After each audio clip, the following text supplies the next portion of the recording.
अझै नेतृत्व गर्ने बेला भएको छैन। अघि भनेको थिएँ नि, संवाद छलफल गहिरोसँग चाहिँ अलिकति बाहिर गएका साथीहरू विप्लव अनि त्यसपछि किरण बाबुराम पनि आउने स्थिति बन्यो भनेदेखि त त्यसपछि चाहिँ अब अझ यसको नेतृत्व सबैको नेतृत्व गर्न सक्ने अहिले उहाँहरूले पनि स्वीकार गरेको नेतृत्व प्रचण्डै हो।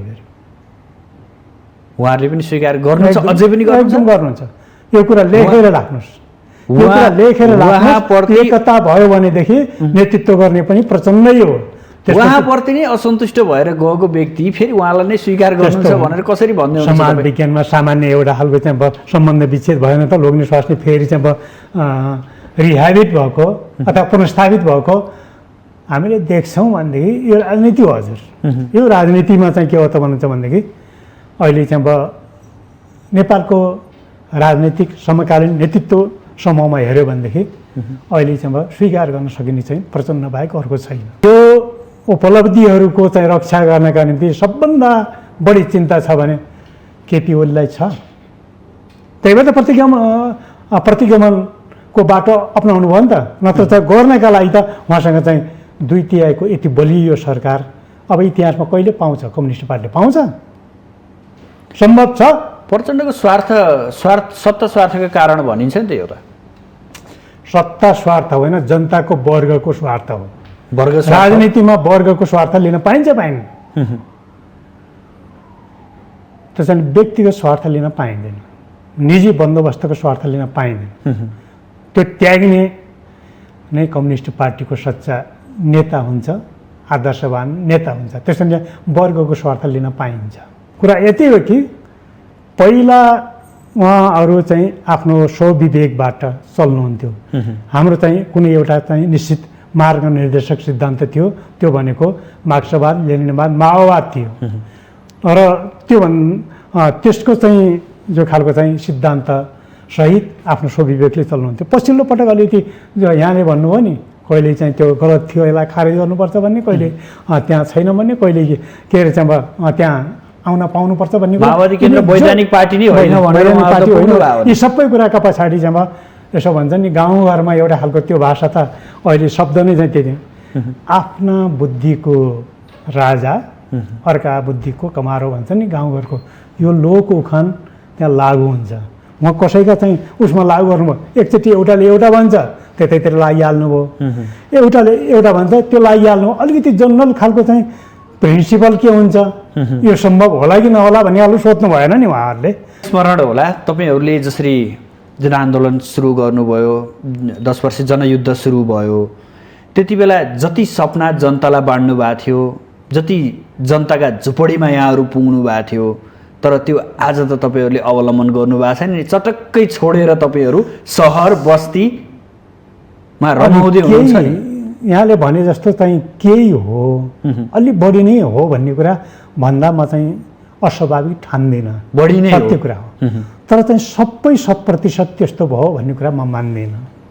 तर अधिकांश नेताहरूलाई हेर्दा त हामीलाई हाम्रो सिद्धान्तका गुरु मार्क्स एङ्गेल्सले विशेष के भन्नुभएको छ भने अहिले पनि चाहिँ माओवादी के चाहिँ अब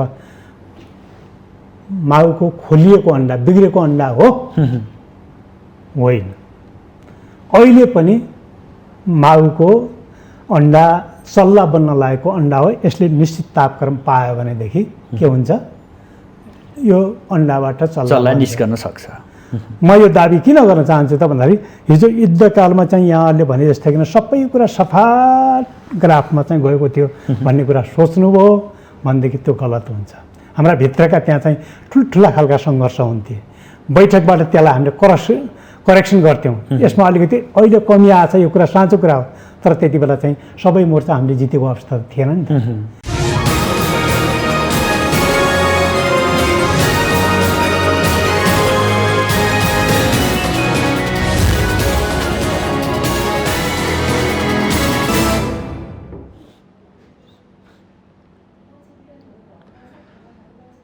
दर्शकबिन नमस्कार। आजको सन्दर्भ कार्यक्रममा यहाँहरूलाई हार्दिक स्वागत छ। म सुदर्शन आचार्य। दर्शकबिन आजको सन्दर्भमा आज हामी नेकपा माओवादी केन्द्रका नेता, प्रतिनिधि सभा सदस्य तथा पूर्व मन्त्री टेकबहादुर बस्नेतलाई स्टुडियोमा निम्त्याएका छौँ।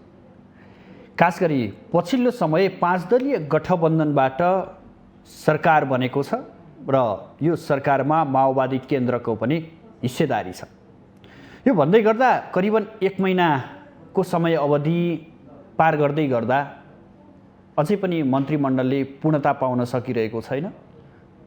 दलहरूले आफ्नै दलभित्र व्यवस्थापन गर्न नसक्दा मन्त्रीमण्डललाई पूर्णता दिन नसकिएको बताइएको छ, जसमध्ये माओवादी केन्द्र पनि एक हो, जसले मन्त्रीको नाम प्रधानमन्त्रीलाई बुझाउन सकिरहेको अवस्था छैन। किन दलीय गठबन्धनभित्र असहज अवस्था सृजना हुन थाल्या हो अथवा पार्टीभित्रैबाट नामावली टुङ्ग्याउन सकस भइरहेको अवस्था हो, आज हामी यो बुझ्ने प्रयास गर्नेछौँ।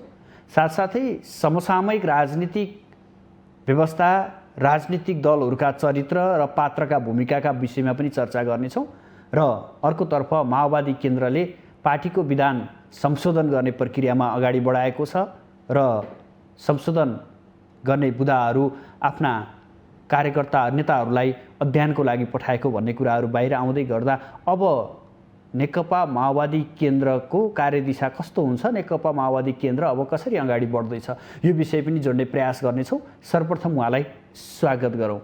स्वागत छ यहाँलाई माउन्टेन टेलिभिजनमा। धन्यवाद।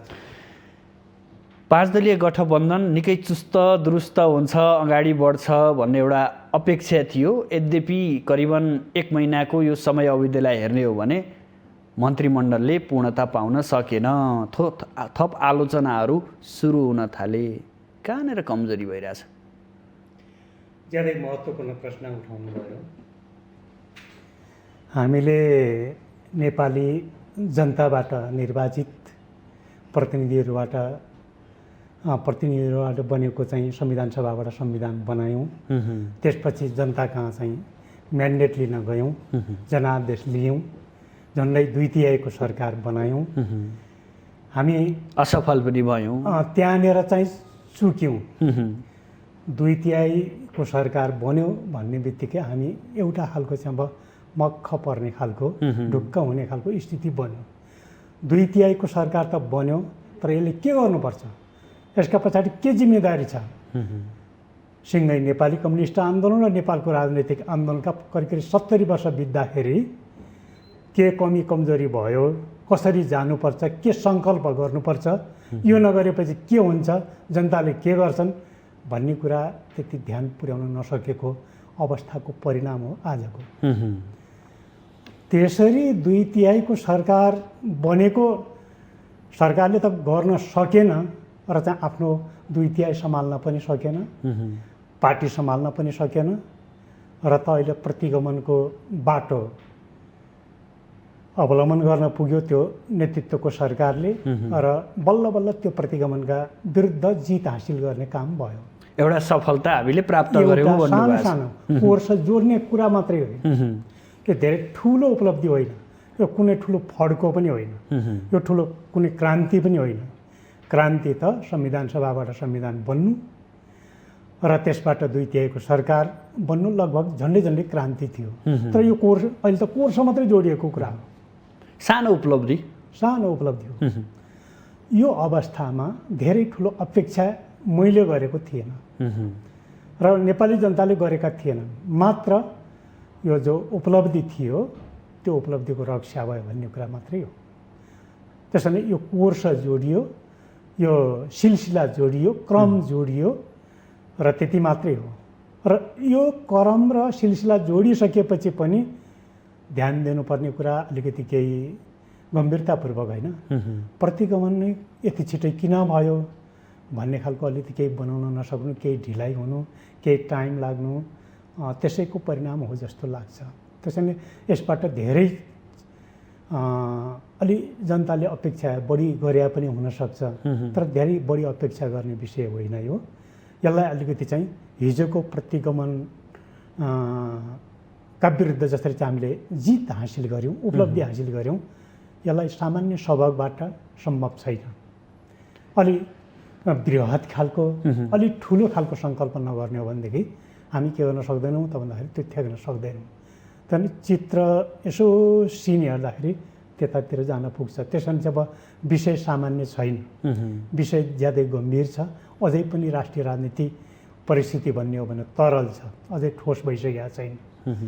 र यसका पछाडि चाहिँ अब नेपालका राजनीतिक पार्टीहरूको अवस्था पनि अब एकपछि अर्को। यो प्रसङ्ग म एकैछिनपछि उठाउँछु। सर्वप्रथम मैले जोड्न चाहेको कुरा के हो भने यो मन्त्रीमण्डललाई पूर्णता दिन किन सकिरहेको छैन? कहाँनिर हामी बाटो बिराउँदैछौँ? हामी सिलसिलालाई जोड्दैछौँ।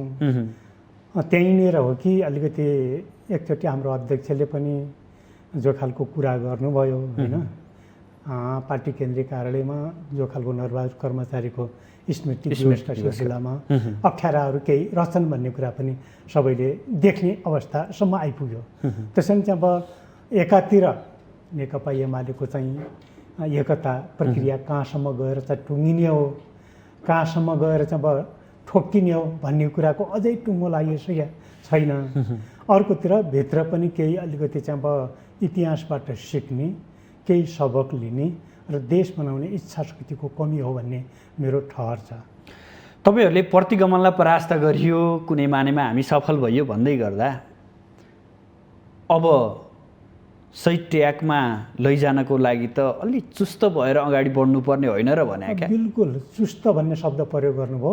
मैले यसलाई अलिक ठुलो खालको सङ्कल्प गर्नुपर्ने रूपमा लिएको छु। यो सङ्कल्प सामान्य खालको भएन भनेदेखि सबै लोभी पापीहरू जन्मिने कुरा हुन्छ, सबैले लुट्नै पर्ने हुन्छ भन्ने कुरा। अघिल्लो सरकार कमजोर भयो, अघिल्लो सरकारले काम गर्न सकेन भन्ने, अहिले चाहिँ मिठो गठबन्धन बनाउने अनि त्यसले पनि काम गर्न सकेन भने अपेक्षा चाहिँ के गर्ने? अपेक्षा त्यही त, त्यसकै जवाब दिनु छ हामीले। त्यसकै जवाब दिनका निम्ति हामी चाहिँ अब सबै जो खालका गठबन्धनका राजनैतिक पार्टीहरू एक ढिक्का हुनु पर्यो नि। यसका लागि चाहिँ अब गठबन्धनको बैठक पटक बसेर अहिले चाहिँ तत्कालै एउटा खालको चाहिँ अब मन्त्रीहरूले पालना गर्नुपर्ने आचार संहिता पनि बनेको छ, सरकारको साझा नीति तथा कार्यक्रम पनि बनेको छ। यो आशा लाग्दो कुरो हो। यसले केही गर्छ कि भन्ने कुरा हामीले आशा गर्न सक्छौँ। यो पनि अब कति समयसम्म जान्छ, मान्छे त पर्खिन्छ नि। त्यसको मार्जिन कतिसम्म गइसकेपछि आलोचना गर्नुपर्ने हो। त्यो त धैर्यतापूर्वक नेपाली जनताले गम मानेर बसेकै थियो। हनीमुन पिरियड हुन्छ नि सरकारको, बसेकै थियो, बस्छ पनि। त्यसैले त्यसका निम्ति हाम्रा अगाडि चाहिँ चुनौतीहरू धेरै छन् भन्ने कुरा हाम्रो गठबन्धनका सबै राजनीतिक नेतृत्वमा चाहिँ त्यो खालको हेक्का हुनु जरुरी छ, हेक्का भएको छ भन्ने लाग्छ। त्यसो भएको हुनाले यो हेक्काबाट हामी यी चुनौतीहरूको सामना गर्न सक्छौँ भन्ने कुरामा म अलि विश्वस्त छु।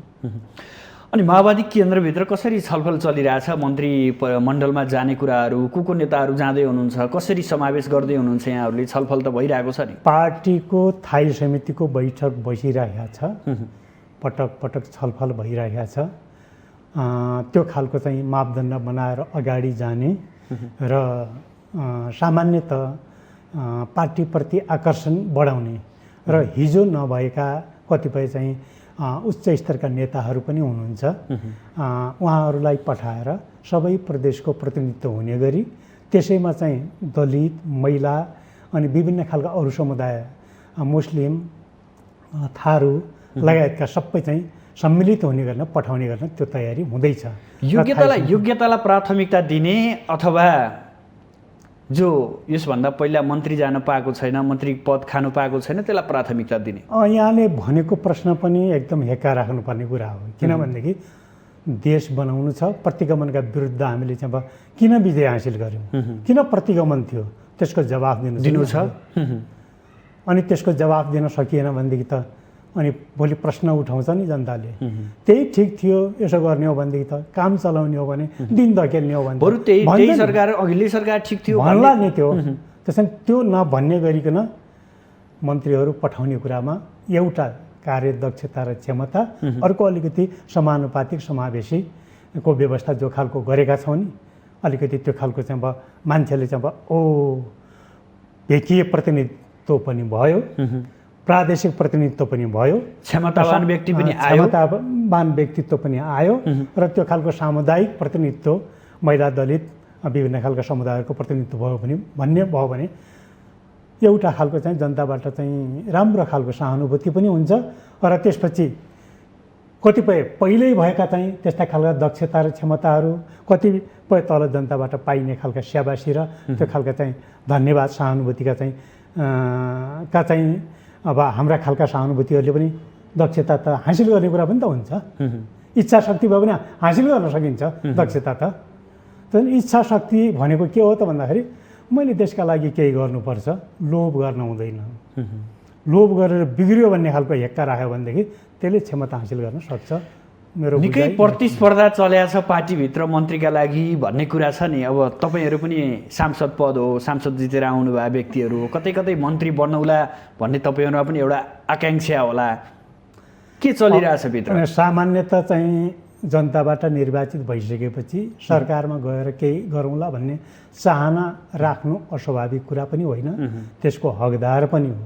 तर त्यसो हुँदैमा चौतर्फी जो खालको परिस्थिति छ, तपाईहरुले अध्यक्ष प्रचण्डलाई निकै गाह्रो पारिदिनु भएको छ रे के अध्यक्षले सार्वजनिक कार्यक्रममा भन्नु भएको छ? बिल्कुल होइन, होइन त्यो कुरा बिल्कुल होइन।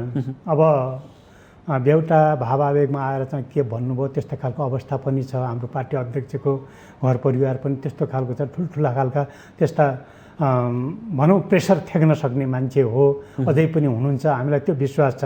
तैपनि कुरा कस्तो हो त भन्नु चाहिँ मैले त यो सरकारमा जानका निम्ति तलबाट जनताबाट चाहिँ त्यो खालको आशा गरेछन्। मैले त जवाफ के दिएको छ त भन्दाखेरि अहिले प्रतिगमनका विरुद्ध 4-5वटा राजनीतिक दलहरूलाई म्यानेज गर्नु छ। यस्तो अवस्थामा हाम्रो पार्टी नेतृत्वलाई त्यति प्रेसर गरेर दबाब गरेर गरुङ्गो बनाउन हुँदैन भनेर मैले चाहिँ सरकार बन्नुभन्दा अगाडि नै अध्यक्षसँग मैले मेरा लागि तनाव नलिनु होला है अध्यक्षज्यू, म अरू कामहरू पनि गर्नु छ, म त्यो कुरा चाहिँ हजुरसँग चाहिँ कुराकानी गर्छु, तर यो बारे चाहिँ धेरै आफ्नो क्षेत्र अझै बलियो बनाउनु छ। बिल्कुल त्यति पनि सोचेको थिएँ, त्यति पनि हेक्का राखेको मान्छे हो, राख्ने मान्छे हो। त्यसभए वर्तमान सरकारमा टेकबहादुर बस्नेतको दाबी छैन? अहिले छैन। यहाँ जानुहुन्न सरकारमा? म जान्न अहिले, किनकि धेरै चाहिँ मेरो शुभकामना के छ भने यो मापदण्ड बनोस्, स्पिरिट त्यो खालको चाहिँ समानुपातिक समावेशी र भेकीय सन्तुलन मिलोस्, एउटा शुभेच्छा रहन्छ यहाँ। एकदम बिल्कुल।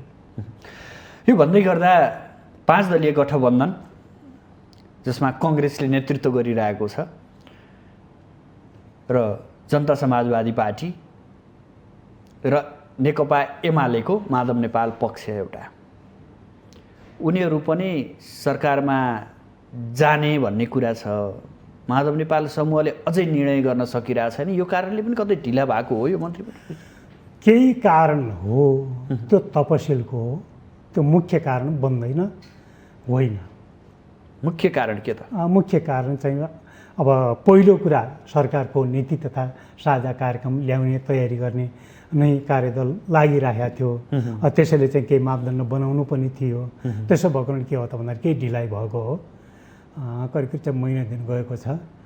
धेरै चाहिँ अलिकति बेगातुर जनता कहाँ कामकाजका हिसाबले पनि प्रेसर त खडा गरेको छ। जम्मा 4वटा मन्त्रालय एक्टिभ छन् अहिले, बाँकी चाहिँ अब 20-21वटा मन्त्रालय त म त काम भइरहेको छैन त। त्यो हिसाबले गर्दाखेरि केही ढिलाइ भएको जस्तो अवश्य छ। कामकाजहरू रोकिएका छन्, तर पनि चाहिँ अब भित्रको तयारी केही नपुगेर नै ढिलाइ भएको हो। पूर्णता कहिले पाउँछ? अब छिट्टै पूर्णता पाउँछ भन्ने कुरा बाहिर आएको छ र चाहिँ पार्टीको केन्द्रीय केही नेताहरूसँग चाहिँ कुरा गर्दाखेरि पनि त्यो अब जतिसक्यो छिट्टै हुन्छ, अविलम्ब हुन्छ भन्ने कुरा आएको हुनाले हामीले आशा विश्वास गर्न सक्छ 1-2 दिनभित्र सरकारले पूर्णता पाउँछ र शपथ ग्रहणको कार्यक्रम अगाडि बढ्छ।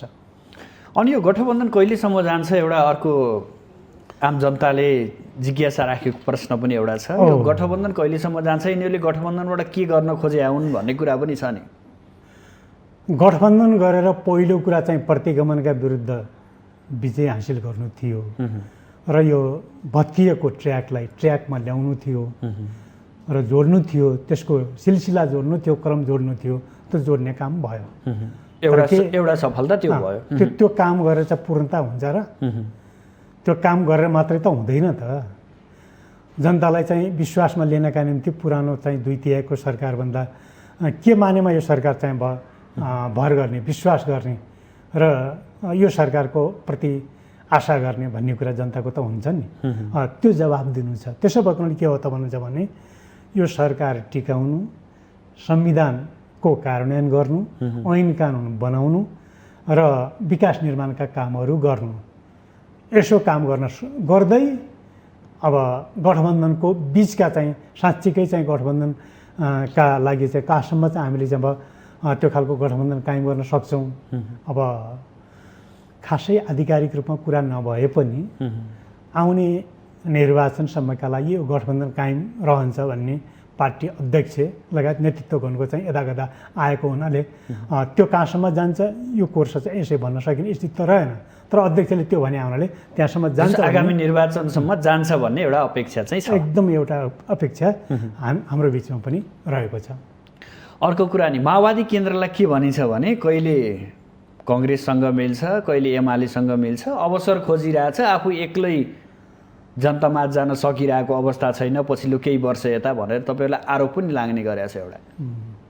अझै ज्यादै महत्त्वपूर्ण प्रश्न हो, तर यो चाहिँ कहिले कसैतिर लाग्ने कहिले कसैतिर लाग्ने धेरै चाहिँ वरपर गर्दाखेरि चाहिँ पार्टीको अस्थिरताको आरोप पनि लाग्न जाला।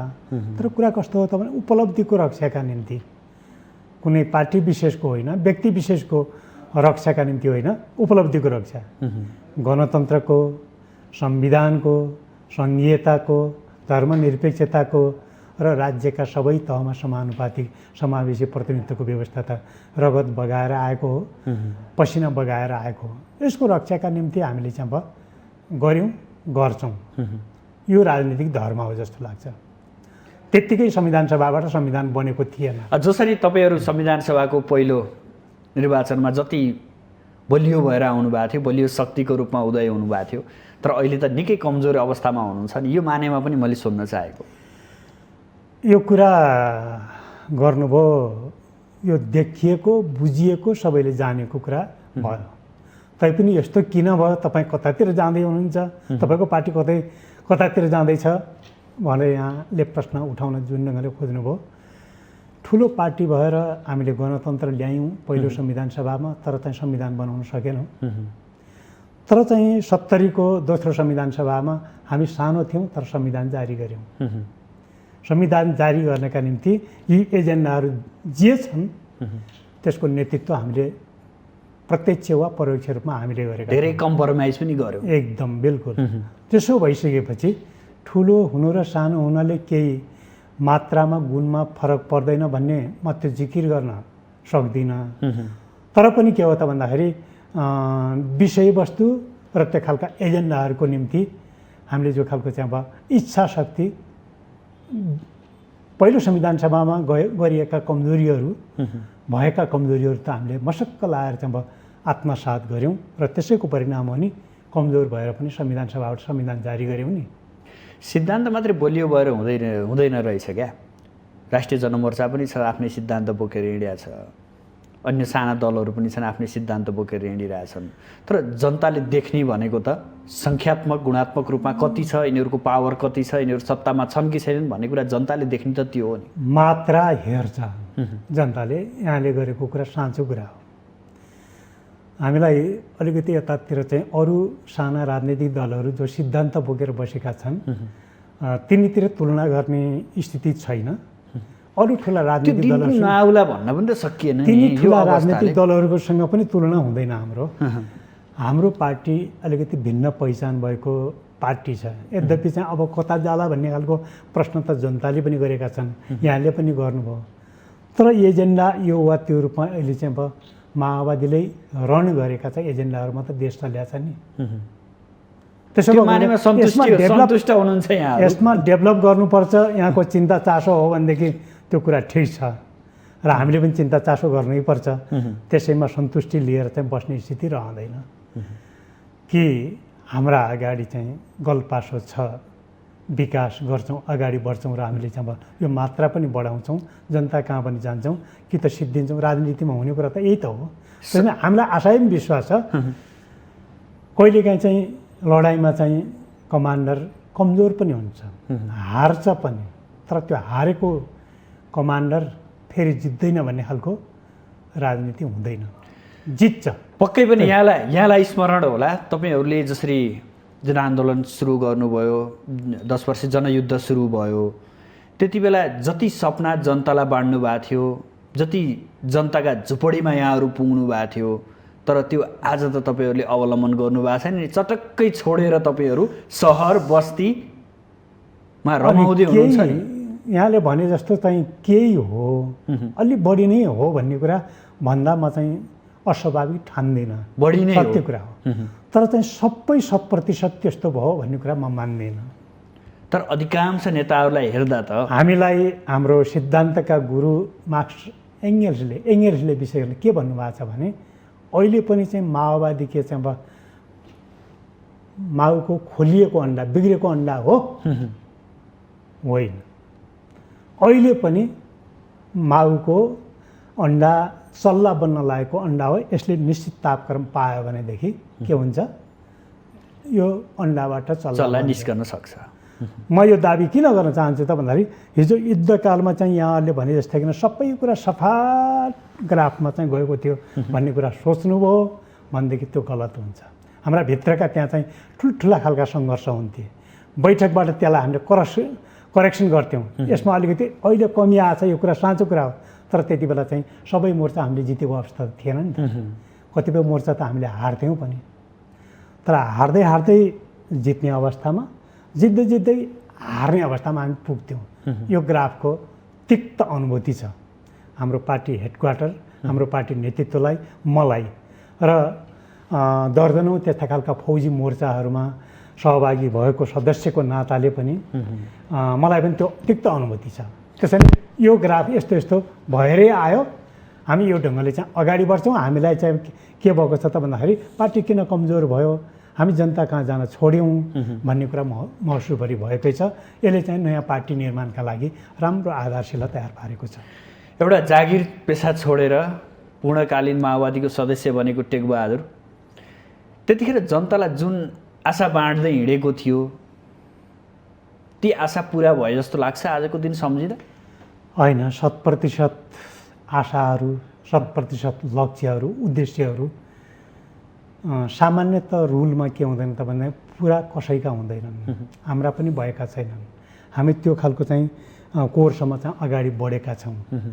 त्यो लक्ष्यमा पुग्न बाँकी नै छ, धेरै काम गर्न बाँकी नै छ। त्यो हाम्रै पुस्तामा कति हुन्छन्, कति हुँदैनन्। त्यो पछिल्लो पुस्तालाई चाहिँ त्यो खालको हस्तान्तरण गर्न सक्ने ठाउँसम्म हामीले पुर्याउँछौँ कि पुर्याउँदैनौँ। त्यसो भएकोले के हो त भन्दाखेरि मैले सोचेका र मैले बाँडेका सबै कुराहरू चाहिँ त्यो चाहिँ पुरा भएका पनि छैनन्। पुरा गर्ने क्रममा मैले चाहिँ अधिकतम कोसिस गरेको छुइनँ, त्यो लाइनमा छुइनँ।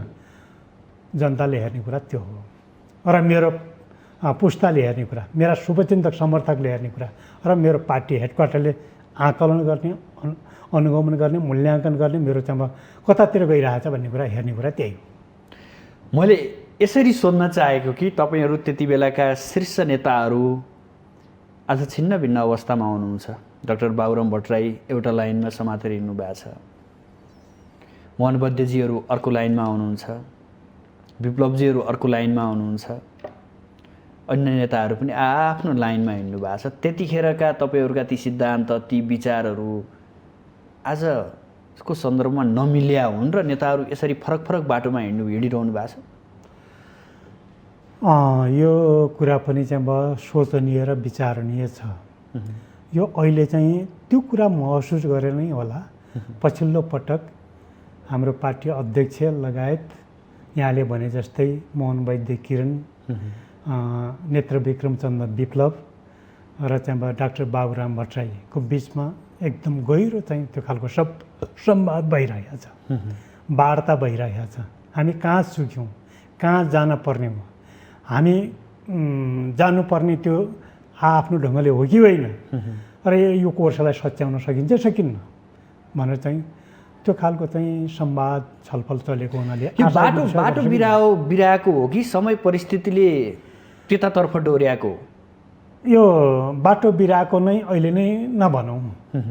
एउटा लक्ष्यमा पुग्नका निम्ति पार्टीका नेताहरूको बिचमा सोच्ने बुझ्ने तरिका एउटा हुनुपर्छ, तर त्यो भएन। त्यो नभइसकेपछि आफ्नै खालका सोचहरू, दृष्टिकोणहरू पनि गए। अब एउटाले सोच्यो हामीले रगत पसिना बगाएर चाहिँ हासिल गरेका उपलब्धिहरूको रक्षा गरेर अगाडि बढ्नुपर्छ भन्ने कुरा गर्यो। एउटाले अलि नि यिनी उपलब्धिहरू केही होइनन्, यस्ता उपलब्धिका लागि रगत पसिना बगाउनु पर्थ्यो भन्ने कुरा पनि भयो। यो त संसदीय व्यवस्था नै ठिक छैन, व्यवस्था नै ठिक छैन भन्ने खालको अलिकति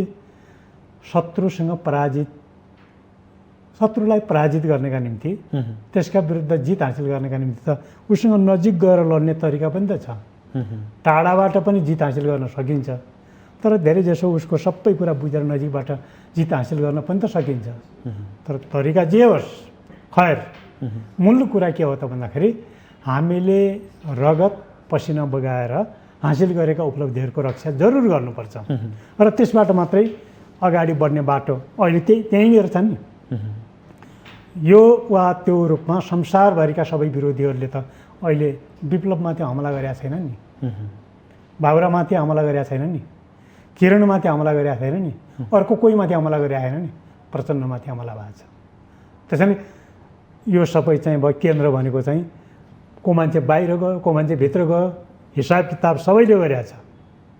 तर प्रचण्ड केन्द्रबिन्दुमा छ भन्न खोज्नु भयो। एकदम बिल्कुल केन्द्रबिन्दुमा छ।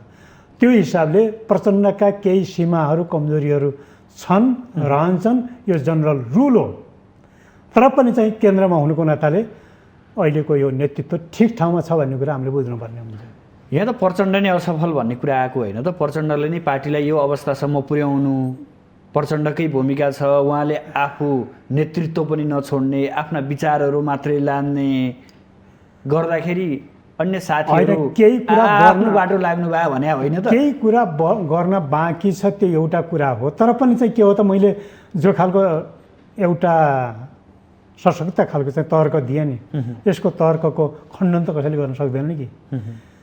केन्द्रबिन्दुमा को छ अहिलेसम्म? केन्द्रबिन्दुमा नेपालको राष्ट्रिय राजनीतिमा मैले चाहिँ माओवादी केन्द्रभित्रका माओवादीसँग सम्बद्ध नेताहरूको कुरा मात्रै गरिनँ, अरू कुन नेता छ यहाँ चाहिँ निशानामा? प्रचण्ड छ नि। किन?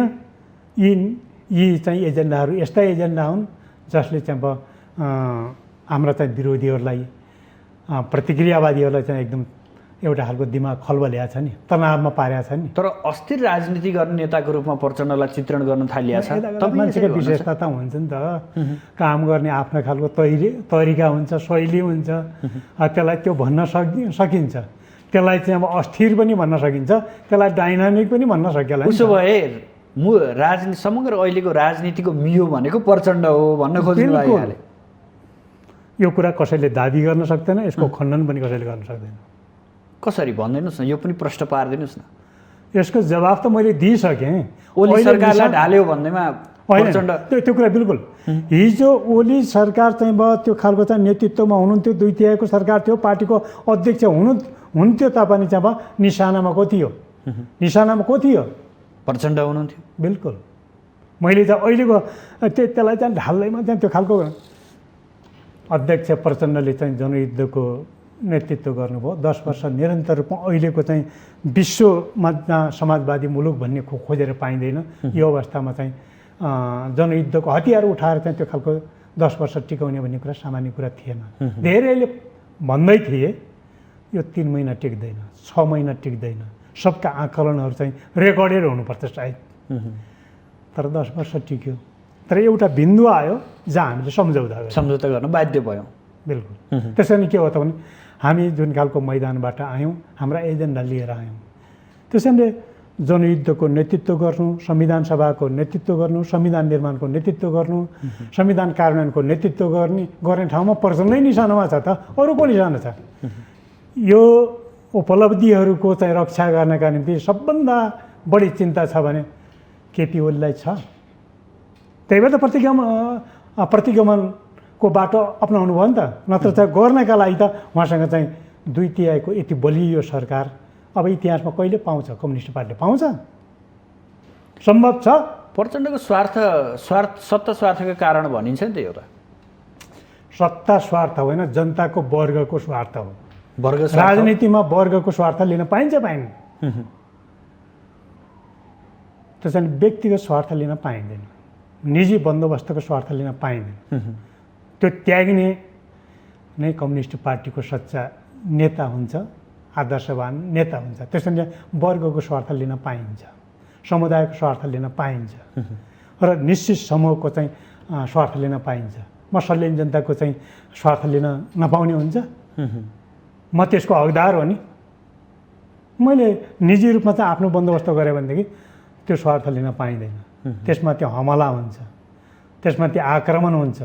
त्यो आक्रमणलाई मैले ठिक ढङ्गले बुझेँ भनेदेखि म सही ठाउँमा पुगेँ, लक्ष्यमा पुगेँ। नत्र भन्दा फेरि चाहिँ मलाई त रसातलमा पुर्याउँछ नि जनताले। अर्को कुरा नि, पछिल्लो समय केपी ओली सरकारमा सहभागी भएका मन्त्रीहरूमध्ये माओवादी केन्द्रका केही मन्त्रीहरू फर्किनु भएन। उतै केपी शर्मा ओलीको नेकपा एमालेतिर लाग्नुभयो र उहाँहरू कहिले यो पार्टीको वैधानिकतै छैन भनेर निर्वाचन आयोग पुग्नुभयो, कहिले हामी माओवादी केन्द्र नै हौँ भनेर सर्वोच्चमा पुग्नुभयो। अब ती साथीहरूको व्यवस्थापन कसरी गर्ने, उहाँहरू पार्टीमा फर्किन चाहनुभयो भने त्यतातर्फ तपाईँहरूले सोच्नु भएको छ? त्यो चिन्ताको विषय हाम्रो बन्दैन। त्यो केपी ओलीको चिन्ताको विषय भइहाल्यो। त्यता कुरा गरेर ती विषयहरूको चर्चा गरेर समय खेर फाल्नु त्यति सान्दर्भिक। तर पनि कतै न कतै आफू लामो सङ्घर्ष साथ सहयोग रहेका साथीहरू त हुन् नि। त्यो थोरै सहानुभूति यहाँनिर यस्तै। अब कतिपय अलिकति अझै पनि चाहिँ त्यसलाई कमजोरीको महसुस गर्नुको साटो अझै पनि चाहिँ त्यही प्रतिगमन नै सही थियो भन्ने कुराले चाहिँ त्यता सहानुभूति जाँदैन। केही नेताहरू अलिकति थोरै चाहिँ हामीले गल्ती गरेन क्या हो पुरानै बाटोमा भन्ने खालको महसुस गर्नेहरूसँग त्यो खालको सहानुभूति हुनसक्छ, एउटा कुरा। दोस्रो कुरा चाहिँ जनयुद्धको कमान्डर सम्हालेको रामबहादुर थापा बादल अब पार्टीमा फर्क्यो भने राख्ने कि नराख्ने? नै, त्यो कुरा चाहिँ उहाँले चाहिँ कमजोरी महसुस गर्नुभयो भनेदेखि त ढोका खुल्ला गर्नुपर्छ हामीले। छलफल केही भएको छैन कि? छलफल भएको छैन, तर अरू साथीहरूबाट इन्डाइरेक्ट रूपमा चाहिँ साथीहरूले गरिराख्नु भएको छ। कुरा यति हो कि पहिला उहाँहरू चाहिँ आफ्नो स्वविवेकबाट चल्नुहुन्थ्यो।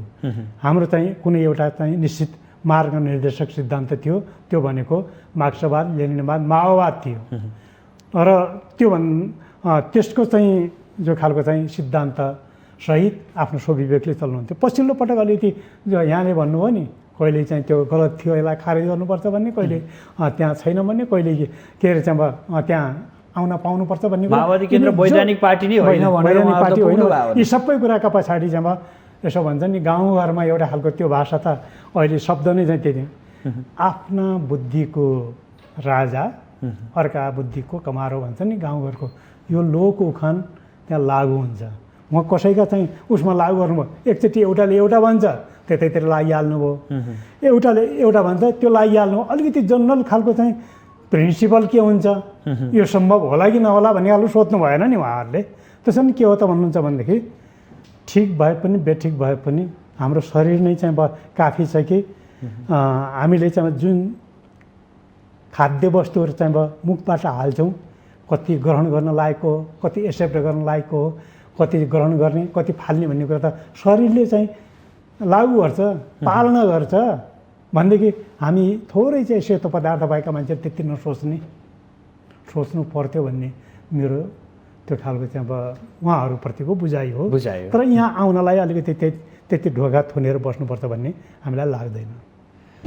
अर्को कुरा, तपाईँहरूले पार्टीको विधान परिवर्तन गर्दै हुनुहुन्छ, विधान संशोधन गर्दै हुनुहुन्छ भन्ने कुराहरू बाहिर आइरहेका छन्। त्यो केन्द्रीय सदस्यहरू कता कता वितरण पनि गर्नुभएको छ अरे अध्ययनको लागि भन्ने कुरा सबै केन्द्रीय समितिलाई वितरण भएको छ। कसरी के हुँदैछ, कस्तो संरचना बनाउँदै हुनुहुन्छ त्यो पनि थोरै बताइदिनुहोस् न। संरचना अहिले चाहिँ हाम्रो महाधिवेशन गर्नका निम्ति अहिले चाहिँ अन्तरिम खालको पार्टी केन्द्रीय समिति, प्रदेश समिति, जिल्ला कमिटी, अनि गाउँ नगर कमिटी, वडा कमिटी, टोल कमिटी, सेल कमिटी, यो खालको चाहिँ ऱ्याङ्कमा चाहिँ कमिटी बन्दैछ। र हाम्रा कतिपय कमिटी प्रणालीहरू भत्किएका छन् र ती कमिटी प्रणालीहरूलाई व्यवस्थित गर्ने र अलिकति कमिटी प्रणाली पनि कसरी लैजाने, जस्तो हिजो अलिकति कतिपय अवस्थामा कमजोरी जस्तो पनि लाग्छ क्या। यद्यपि चाहिँ त्यहाँ त्यति बेला पार्टी एकता गर्ने बेला बाध्यताहरू पनि थिए होला। एकैचोटि चाहिँ माथि केन्द्रले चाहिँ जिल्लाको नेतृत्वको संरचना बनाइदिने क्या, त्यस्तो गर्न हुन्न त्यो भन्ने लाग्छ। अहिले त्यो छैन, त्यो हुँदैन। अब तल्लो तहबाट बन्दै आउँछ संरचना? होइन, केन्द्रीय समितिले प्रदेश कमिटी बनाउँछ, नेतृत्व लगायत त्यो कमिटी 175 जना जति तोकिया छ त्यो सङ्ख्यामा चाहिँ बनाउँछ। प्रदेश कमिटीले जिल्ला कमिटी बनाउँछ, जिल्ला कमिटीले तल गाउँ एवं रीतिले तलसम्म जान्छ। त्यसो भयो भने कम्तीमा अलि जवाफदेही खालको स्वामित्व र अपनत्व भएको मैले त्यो कमिटी बनाएको हुँ भन्ने, बन्नेले पनि म बन्या हुँ भन्ने, हिजो त्यस्तो भएन। तपाईँले अध्यक्ष र महासचिवको प्रावधान ल्याउँदै हुनुहुन्छ भन्ने कुरा बाहिर आइरहेको छ, यो सत्य हो? बहुपदीय प्रणालीमा जाँदैछ अधिवेशनबाट। अहिले तत्कालका लागि अब अध्यक्ष र सचिवको व्यवस्था मात्रै छ सबै तहमा, सबै तहमा त्यही व्यवस्था गरिदिनु भएको छ। यो अन्तरिम खालको सङ्गठनात्मक संरचनामा अध्यक्ष र सचिवको मात्रै व्यवस्था छ। महाधिवेशनदेखि बहुपदीय प्रणालीमा जाने। महाधिवेशन कहिले गर्ने, कसरी अगाडि बढ्दै हुनुहुन्छ? त्यो बारे केन्द्रीय समितिको बैठक 30 गते बस्दैछ। लगभग त्यहाँ एउटा निष्कर्षमा पुग्न सकिन्छ होला। अझै पनि माओवादी केन्द्रभित्र नेतृत्व प्रचण्डकै हो, त्यसको विकल्प छैन? यो आवाज पनि उठ्न लागेको छ, अब आवाज उठ्न थालेको छ। तर नेतृत्व भन्ने कुरा सामान्य अवस्थामा चाहिँ कुरा उठाएर आवाज उठाएर आवाजले बनिहाल्ने चिज रहेनछ। त्यो भोगियो।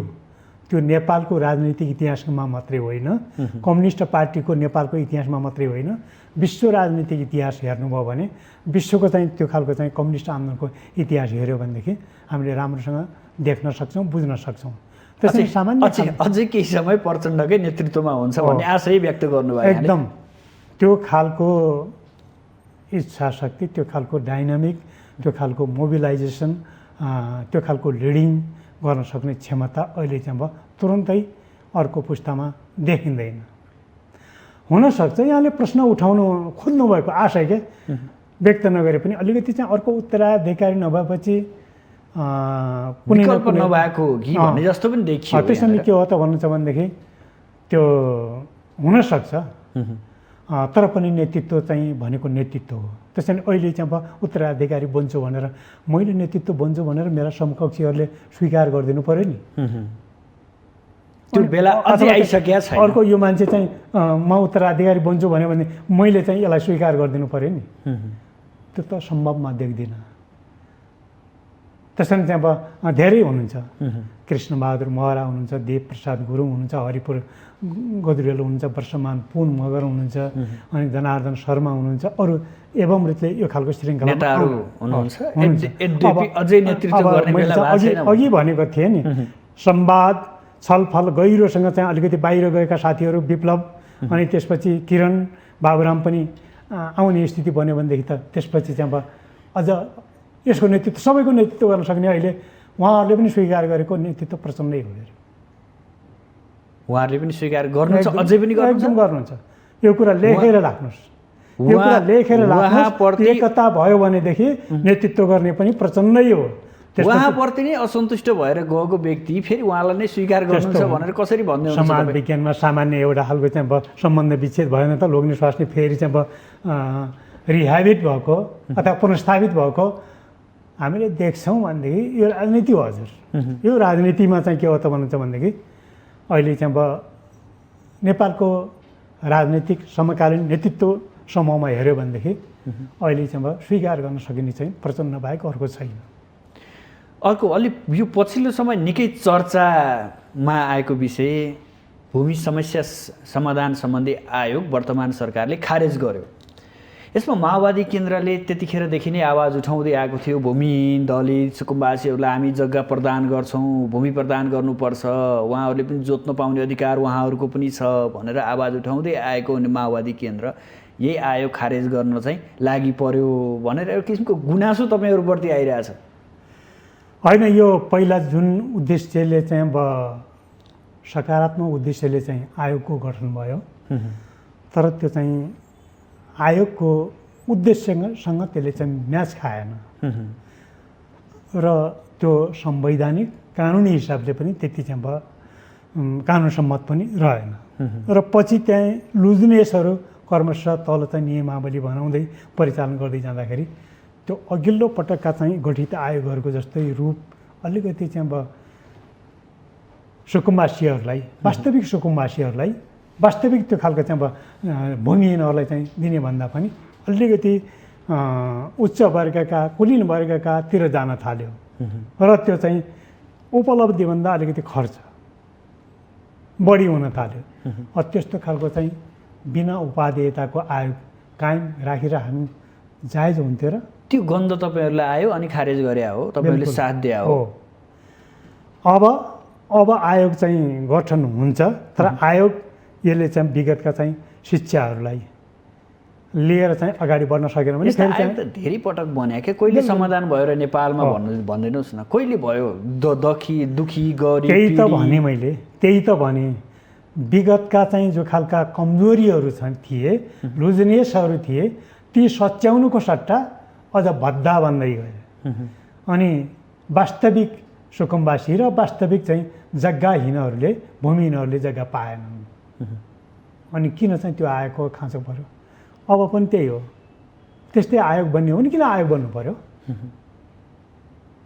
आयोग त यसको बाटो खोजिँदैछ, अब बाटो खोजिँदैछ। बिल्कुल त्यो हामीले चाहिँ अब अहिले चाहिँ म यहाँलाई चाहिँ सायद या कतिको याद छ, मन्त्रालयमा म भ्रष्टाचार गर्दिनँ, म भ्रष्टाचार हुन दिन्न। हामीलाई त्यसले गिजाइराखे जस्तो, त्यो तिनी फाल्नुपर्छ जस्तो लाग्छ। यो सरकारले फालेर भ्रष्टाचार रोक्नुपर्छ। सरकारले अहिलेसम्म चाहिँ यो रकममा भ्रष्टाचार मात्रै होइन, नीतिगत भ्रष्टाचार पनि गर्यो। म यसलाई अझ माथि गएर विचारमा भ्रष्टाचार हो भने किन? त्यो नीति बनाउने पनि विचारले हो।